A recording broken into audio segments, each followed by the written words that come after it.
Bonjour à toutes et à tous, très heureux de vous retrouver.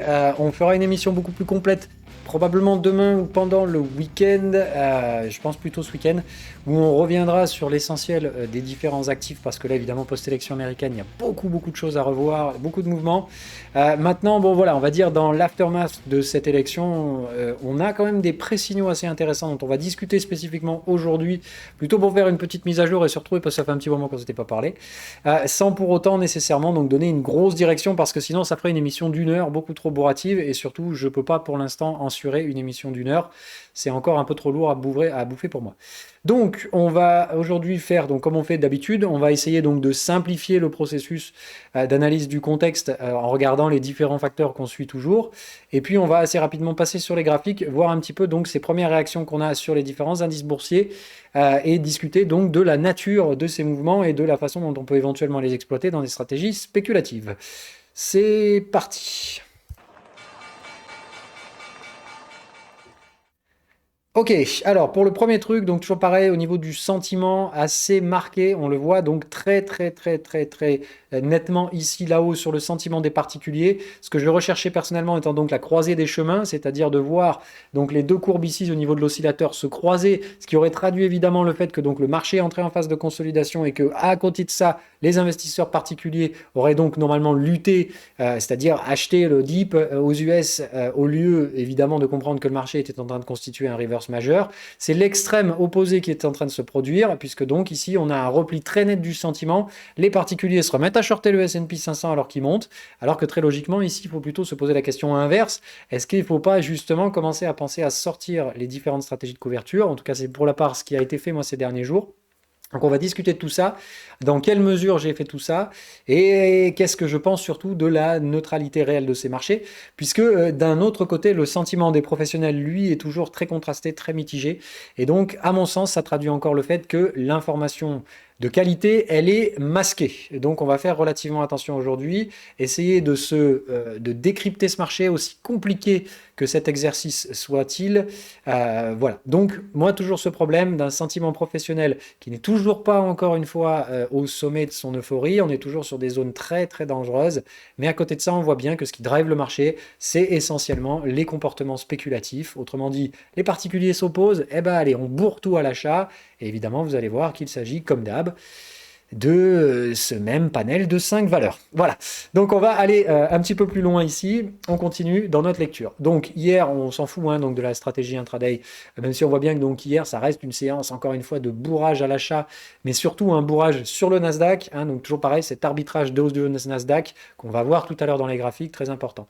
Par contre, il y a d'autres éléments très importants, donc notamment ici sur les actifs corrélés, toute la partie VIX, donc on voit le franchissement de résistance qui semble se conditionner par un échec puisqu'on échoue sur la résistance majeure de septembre et on a une très forte consolidation derrière, repli immédiat vers les zones de support. Attention, c'est très punchy tout ça. Et donc, encore une fois, se poser la question, gros point d'interrogation, de est-ce qu'on va encore chercher à essayer de clôturer la prochaine échéance de VIX, qui est donc pas ce mercredi le prochain, mais le suivant. Donc, la grosse question sur cette thématique-là. Attendez. Non, ce ne sera pas le mercredi prochain, mais le suivant. Et donc, grosse question, donc, est-ce qu'on a eu un piège de volatilité avec l'élection américaine? Certains avaient très nettement parié dessus. Rappelez-vous, on avait vu ces différentes positions spéculatives se mettre en place. Peut-être que, tout simplement, ces gars-là qui s'étaient bien plantés semblent aujourd'hui revenir à la charge. Autrement dit, je me suis trompé une fois, mais ça ne m'empêche pas de recommencer à shorter, encore une fois, sur la bulle de produits dérivés.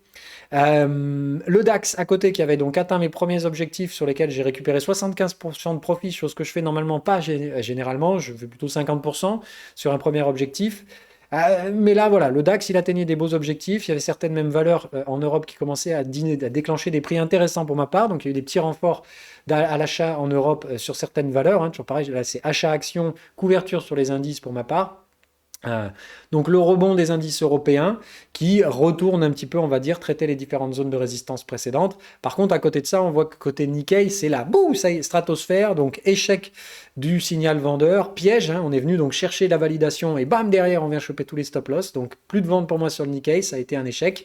spéculatif, en toute petite perte, hein, puisque donc je suis rentré à peu près à ce niveau-là, là, je ne sais pas si vous voyez mon doigt, sur la troisième borne de range, avec du coup validation égale le stop loss était placé juste au-dessus de la résistance. Il a été dégagé dès l'élection américaine, dès même le 3 novembre, si ma mémoire est bonne, donc même avant même les résultats et les premières orientations.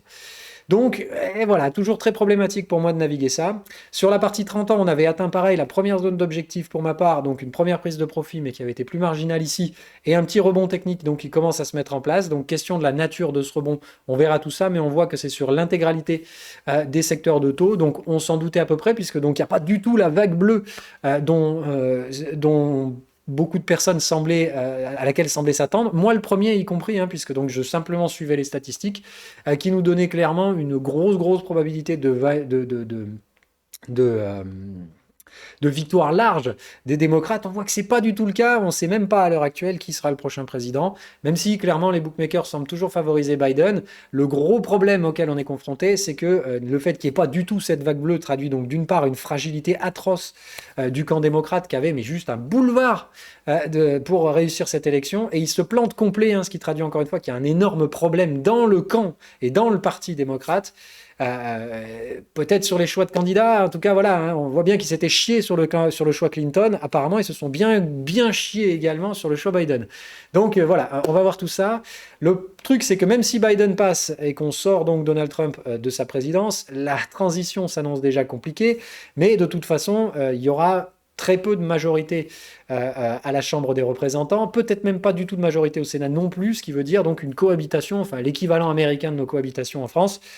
Donc clairement, on va dire ici 4 ans démocrates qui s'annonceront comme les plus ennuyants qui soient. Hein. Donc attention, on fait très attention. C'est pour ça que le marché semble s'en cogner littéralement de quoi que ce soit. Biden, qui aurait pu être légèrement baissier pour les actions et plus haussier pour les contrats de taux, vous voyez que ce pari spéculatif-là s'est très rapidement débouclé post-élection. Donc on va passer maintenant au graphique, là où se passent les choses un petit peu plus intéressantes pour nous. Ok, alors sur le S&P 500, donc on le voit bien, ici c'est très simple, très technique. La structure en triangle qui se donc confirme le fait qu'on ait trouvé un bottom majeur ici. Moi, j'étais pas spécialement favorable à la formation de ce bottom étant donné la nature du signal, qui était simplement de dire bon, ça overload à la vente. Maintenant, apparemment, ça semble suffire aux investisseurs. Donc, on a un vrai positionnement très cyclique, hein, très simple. Autrement dit, on joue les cycles et on joue le momentum à plat, puisque donc on constitue des supports ascendants après des résistances descendantes. Autrement dit, pas d'enfoncement de ce support ici. Il y avait très peu de signaux acheteurs, si ce n'était évidemment donc oh mon Dieu, on arrive sur des supports, il faut pas vendre. Donc toujours la même stratégie habituelle. Donc des niveaux de retracement 23% qui sont payés systématiquement. On le voit donc 2 achats ascendants sur la zone 23, traduisant quand même la assez forte probabilité d'une sortie acheteuse. Et donc encore une fois, ces attraits techniques très haussier de putain, ça monte, et c'est surtout encore une fois les vendeurs qui sont obligés de se racheter. Tous les gens qui, comme moi, avaient des couvertures de portefeuille sur les indices sont encore une fois obligés de se diriger vers la porte de sortie, alors que le risque, lui, n'est pas du tout en train de se détendre, et ça va être toute la thématique de l'argumentation que je vais vous faire aujourd'hui. Côté élection américaine, la visibilité est absolument nulle, et côté politique, on ne sait pas du tout à quoi s'attendre sur les 4 prochaines années, puisque quoi qu'il va nous arriver, c'est soit on reprend la Trumponomique, c'est-à-dire l'économie version Trump, c'est-à-dire quelque chose qui est complètement stratosphériquement fou furieux. Et encore une fois, si on fait la vraie lecture de ce qu'a fait Donald Trump, en fait, Donald Trump, c'est juste le président américain qui a eu le plus gros carnet de chèques de toute l'histoire de toutes les présidences américaines et qui n'en a pas fait grand-chose, puisque donc en réalité, si on enlève la part inflation, enfin pas inflation, mais hausse de la masse monétaire, en soi, on s'aperçoit que le S&P 500, il n'a pas gagné grand-chose sur les 4 années de Donald Trump. Il a surtout donc eu un gros carnet de chèques qui a bien fait gonfler la quantité de dollars en circulation dans l'économie et surtout dans les bulles financières. Donc on fait très attention, encore une fois, ces schémas de Ponzi, qui sont donc les nouveaux paradigmes de quoi qu'il arrive, l'argent continuera de couler à flot parce qu'il n'y a pas d'alternative et que les seuls investissements sécuritaires qui peuvent être faits sont soit l'immobilier, donc les différentes bulles qu'on a dans tous les immobiliers de grandes villes du monde, et dont les États-Unis font partie, et l'Europe également, hein, putain, on croule sous le pognon, il faut acheter tout et n'importe quoi. Et comme évidemment, ce pognon semble être en quantité illimitée, le prix des choses qui sont demandées monte de facto très rapidement également. Les actions semblent faire partie de ce schéma-là, puisque donc, quitte à avoir de l'argent, il faut avoir autre chose que de l'argent aujourd'hui, les actions étant donc un des principes spéculatifs les plus connus. Toujours pareil, ce S&P 500 versus le S&P 495. En fait, ici, ce qui vient de remonter très marginalement, très majoritairement, ce sont les 5 valeurs du S&P 500, toujours les mêmes, qui pèsent toujours aussi lourd. On est de nouveau au sommet de la pondération de 5 valeurs dans le S&P 500. On est en train d'attaquer les 27%. D'accord? Et plus de 33 pour les 30 premières valeurs. Donc là, en fait, la seule chose qu'on est en train de réattaquer comme résistance, c'est la résistance du poids de 5 valeurs dans le S&P 500. Ce sont elles qui ont rebondi très fortement post-élection américaine. Et on le voit très clairement sur Amazon, Apple, qui ont fait des reprises stratosphériques. Alors qu'à côté de ça, le reste de la bourse, lui, c'est pas toujours très haussier. On a évidemment des dossiers qui sont haussiers, des dossiers qui sont baissiers, mais comme une fois, le S&P 495 se situe toujours dans la zone de marasme de l'économie à 90%, celle dans laquelle se trouvent également les indices européens. Donc on voit toujours ce problème lié à la pondération de 10 valeurs qui empêche littéralement toute structure de baisse et qui catalyse au contraire, par des aspects très spéculatifs, des reprises haussières très brutales. Autrement dit, les indices montent et c'est le choix de couverture de beaucoup d'investisseurs comme moi, qui ont acheté des actions et qui se couvrent sur les indices et qui se voient aujourd'hui forcés de sortir de ces couvertures dues aux hausses de prix relativement violentes qui sont majoritairement allouées aux 5 valeurs dont on vient de parler. Donc c'est très problématique parce qu'en gros, moi en soi, je m'en fous d'Amazon, j'ai pas envie de vendre Amazon, mais l'explosion haussière d'Amazon ces derniers jours fait remonter très brutalement les différents indices sur lesquels je me couvrais, ce qui m'a forcé donc à sortir les positions Nasdaq à break-even, donc à réduire le montant de ma couverture. Sur le DAX, les stop-loss ont sauté après le TP1, c'est-à-dire qu'il me restait 25% et ils ont sauté. L'invalidation de la position Nikkei fait qu'aujourd'hui, la seule position de couverture que j'ai encore sur le portefeuille sont des couvertures sur le S&P 500 et je suis donc confronté une fois de plus à ce problème du S&P 5 versus le S&P 495. Et donc de la nature de est-ce que je vais devoir sauter ce reste de couverture alors que les actifs que je possède en portefeuille, eux, ne sont pas en train de s'exploser à la hausse puisque cette seule hausse est due au fait que Apple, Amazon, Facebook, Google sont eux évidemment en train d'exploser à la hausse. Alors que je ne détiens pas ces valeurs parce que je ne les veux pas. Donc c'est très compliqué encore une fois de naviguer à l'intérieur de ces choix décisionnels et de ces choix stratégiques, puisque donc pour moi les indices, encore une fois, ne traduisent absolument pas le reste du marché, mais simplement la pondération assez stratosphérique de 5 valeurs à l'intérieur de ces derniers. Donc toujours pour moi le même problème, il faut aller sur les lectures de produits dérivés. Et quand je regarde évidemment le fait que le gold n'est pas nécessairement super haussier, mais attention, il m'intéresse beaucoup le gold, puisqu'il a donc échoué à franchir son support et retourne à l'attaque des résistances. Je pense que ça, c'est un des actifs corrélés qui nous donnera une information prédominante sur la direction à venir. Est-ce que les actions vont réellement réaliser des breakouts? Et auquel cas, pour ma part, je suis plutôt même favorable à jouer ces breakouts plutôt sur le gold, qui me semble plus facile à suivre pour venir rechercher la zone proche des 2000, les anciennes résistances, dans une sorte de vague de consolidation comme ça. Ou est-ce que tout simplement, ça, c'est un peu d'euphorie liée post-élection et on repart très rapidement chercher les différents contextes pour amorcer un flux baissier, dans lequel je pense que cette fois, les actions n'auront d'autre choix que de participer. Ce fameux TINA n'est pas, encore une fois, garanti, puisqu'on va aller jeter un coup d'œil aux valeurs comme Apple et Amazon, et on voit bien que malgré l'attrait très spéculatif et euphorique de ces derniers jours, il n'y a pas de signal haussier à proprement parler, il n'y a pas de rupture haussière encore à l'heure où on se parle. Et évidemment, au cas où on est rupture, on aura derrière des appréciations assez stupides de ces différents prix. Sur la partie euro-yen, ça m'intéresse toujours beaucoup parce qu'on reste orienté face à des flux qui, pour l'instant, n'ont du mal à se mettre en place. Toujours pareil, on voit bien qu'ici, il y a des rebonds, mais attention à la nature de ces rebonds. Ça va m'intéresser dans les prochains jours de regarder très activement l'euro-yen. Est-ce qu'il continue dans sa phase de dégradation? Ou est-ce qu'au contraire, ici, on peut considérer qu'on a déjà terminé une phase de conso en 2 vagues et qu'on reprend dans ce cas-là une stratégie plutôt suivie de tendance, voire même dans ce cas-là des accumulations acheteuses en vue d'éventuelles sorties haussières potentiel derrière. Maintenant, j'aime pas encore une fois, puisqu'ici nous avons, certes on pourrait assimiler ça à un double bottom, c'est vrai que ça en aurait la possibilité, mais rappelez-vous, moi j'ai du mal à considérer des accumulations acheteuses quand on n'a pas de creux ascendant qui précède. Normalement, j'aimerais un creux ascendant ici pour éventuellement derrière pouvoir spéculer pardon, sur une hausse plus sensible de la partie euro-yen. Celui qui me pose toujours le gros problème, c'est l'USD-yen. Puisque donc on voit que d'un côté, on a eu la fausse sortie du Nikkei, du Nikkei. Enfin, donc ici, la fausse sortie baissière du Nikkei, pardon, je retrouve mes petites flèches, voilà, qui vient derrière prendre un contre-pied et choper tous les stop-loss. Ok, donc là, clairement, une belle invalidation, hein, et je la cache pas. J'ai pas de regret sur ce scénario-là, mais ça n'a pas produit. Et on voit bien donc ici la même chose dans l'autre sens, c'est-à-dire là, c'est l'équivalent de la fausse sortie du Nikkei, mais le Nikkei qui, lui, derrière, est sorti dans l'autre sens, c'est-à-dire qui a carrément invalidé la sortie de biseau, aurait dû normalement voir l'USD-Yen faire la même chose, sortir par le haut de son biseau. Or, ce matin, on voit l'inverse. On a le marché qui part chercher le support de l'USD-Yen. Donc, je comprends toujours pas, encore une fois, ces logiques de planètes qui ne veulent pas s'aligner, et pire, qui annoncent deux choses radicalement opposées et qui projettent deux futurs qui normalement sont supposés avancer de consort et dont on ne voit absolument pas du tout la moindre logique à l'intérieur. Donc ça semble toujours pareil pour moi, ces stratégies de suivi de momentum, c'est-à-dire qu'on ne réfléchit pas du tout, on pose le cerveau et on pousse tout simplement les stratégies techniques à court terme.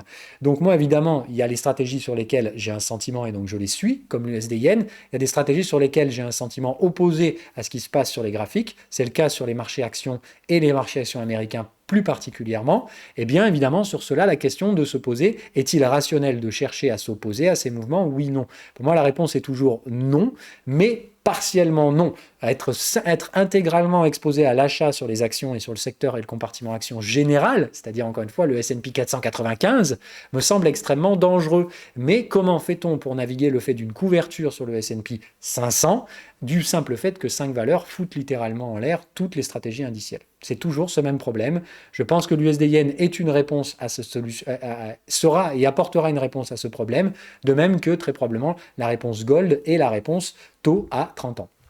On y va très rapidos parce que j'ai déjà dépassé le temps que je voulais y octroyer, mais on voit bien donc le rebond de ces 30 ans.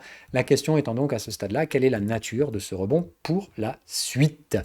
Donc voilà, je pense qu'on a l'essentiel qui est ici, donc des stratégies très spéculatives. Je vous montre très rapidos Apple, donc les rebonds ici, mais à ce stade-là, faites très attention, le rebond d'Apple qui donc pèse très lourd dans le S&P 500, etc. S'il devait être avorté dans les prochains jours, pour moi ici on est toujours dans une structure de marché qui peut cracher sans aucun problème. Simplement, tant qu'on échouera à franchir des résistances, petit à petit les prix vont se dégrader jusqu'à une accélération un peu rapide normalement, mais ces valeurs-là peuvent perdre plus de 50 à 60% de leur valorisation par rapport au sommet historique, sans que ça pose le moindre problème. On est juste sur des effondrements spéculatifs totalement logiques et mécaniques.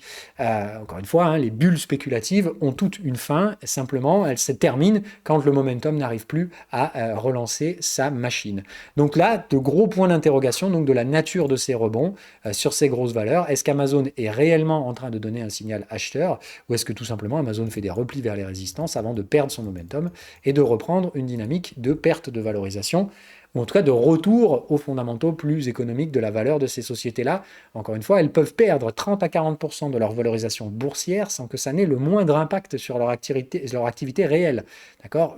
Effacer 40 à 50% des prix d'Amazon et d'Apple ne fait pas qu'Amazon et Apple vont être en faillite, vont devoir licencier, restructurer, etc. Ça n'a rien à voir avec ça.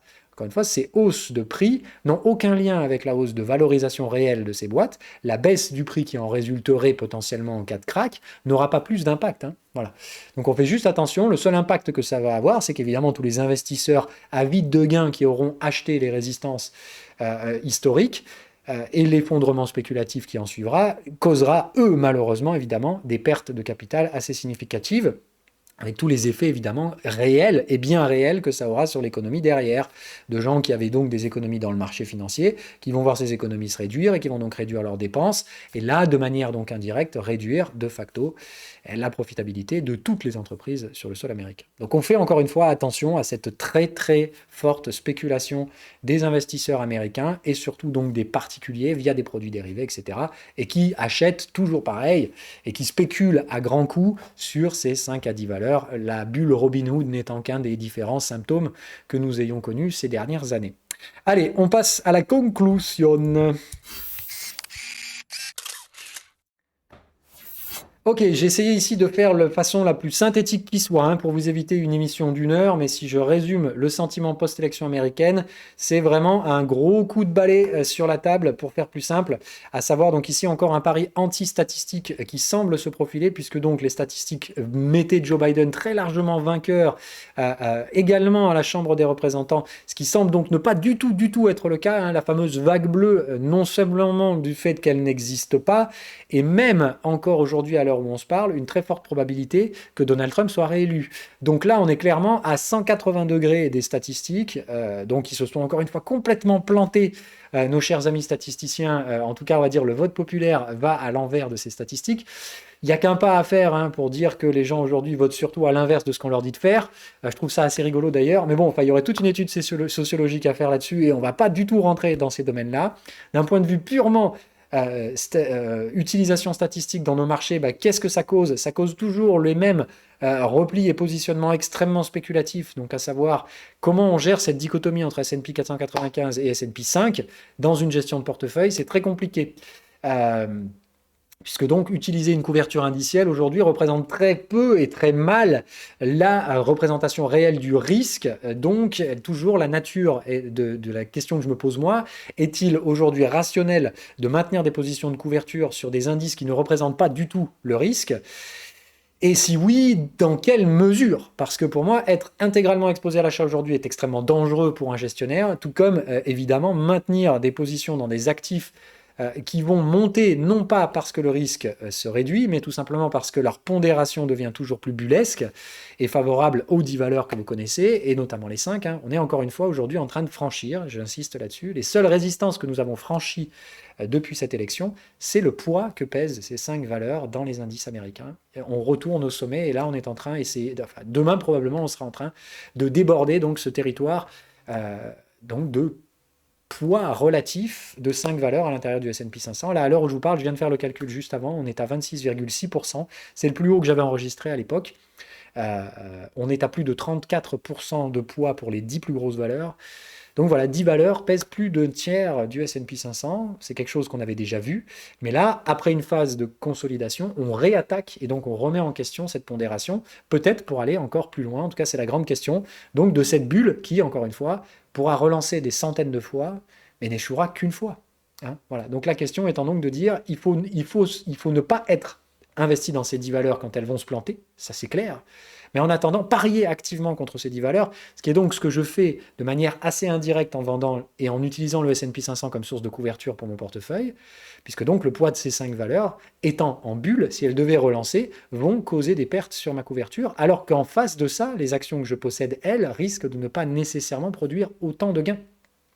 Donc c'est toute la probabilité, enfin la complexité de la navigation à cette heure où je vous parle, et la question que je me pose donc de la nature de cette couverture sur le S&P 500, est-elle légitime aujourd'hui encore, ou alors tout simplement est-ce qu'il vaudrait mieux que je dégage la partie couverture du S&P 500 et acheter tout simplement dans ce cas-là des couvertures unitaires pour chacune des différentes valeurs que je possède en portefeuille, puisque donc je ne vois toujours pas de timing acheteur si ce n'est relancer des bulles.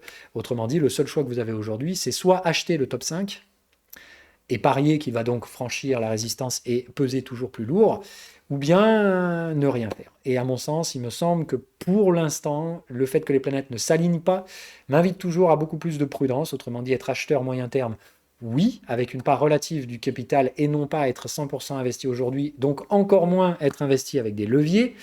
Il me semble qu'aujourd'hui, la bonne posture à adopter pour un gérant, c'est la couverture, mais le problème, donc, comme je vous le dis, de cette couverture qui aujourd'hui remet encore en place des attraits spéculatifs. Il y a énormément de gérants qui se couvrent aujourd'hui en vendant les indices et qui vont être forcés de sortir ces couvertures, moi y compris. Hein. Et donc, évidemment, quand vous rachetez une position vendeuse, vous achetez le marché. Donc, ce schéma de hausse qui s'auto-alimente et comme on le voit en plus, le sentiment des particuliers qui se met en lutte et en opposition à la hausse des marchés actions américains ne fait qu'auto-alimenter ces stratégies spéculatives sur les différents produits dérivés. Donc, entre guillemets, encore une fois, les professionnels sont en train de vendre de la volatilité parce que les particuliers, eux, luttent contre le marché. Et à côté de ça, donc, comme on l'a dit, les gérants, eux, qui étaient probablement exposés à la net, légèrement net vendeur sur les S&P 500, etc., pour des stratégies de couverture comme la mienne, très probablement, se posent probablement les mêmes questions que moi, à savoir, est-ce que c'est toujours rationnel aujourd'hui de se couvrir sur des indices large spectre, quand d'un côté, les brokers vendent la volatilité sur ces actifs, les particuliers vendent à découvert des actifs qui montent. Bref, ça sent le schéma d'auto-alimentation sous fond de bulle spéculative. Toujours donc très compliqué de naviguer autrement que de suivre ces bulles, en sachant que leur état très avancé me semble toujours extrêmement dangereux pour jouer des achats sur ces valeurs. Allez, sur ce, je vous souhaite une agréable journée. Je vous souhaite par avance un bon week-end. J'essaierai d'enregistrer l'émission quand même ce week-end comme prévu, où on fera donc ce tour d'horizon beaucoup plus global, où on ira zoomer sur le gold, etc., l'euro-yen, l'USD-yen, on ira voir un petit peu tout ça, parce qu'il y a énormément de choses à dire. On fera ça sur TradingView comme on le fait tous les week-ends. Normalement, on va reprendre donc un schéma un petit peu plus global. Bon, vous sentez, j'ai le nez quand même encore un peu pris, donc tenir des émissions trop longues, c'est compliqué. J'essaierai peut-être de voir pour refaire des trading lessons la semaine prochaine. La prochaine est déjà prête, hein, j'ai déjà le PowerPoint et tout, mais je ne suis pas certain de pouvoir enchaîner des enregistrements beaucoup plus longs que ceux que je viens de faire là. Allez, sur ce, je vous souhaite une agréable journée. Bye bye!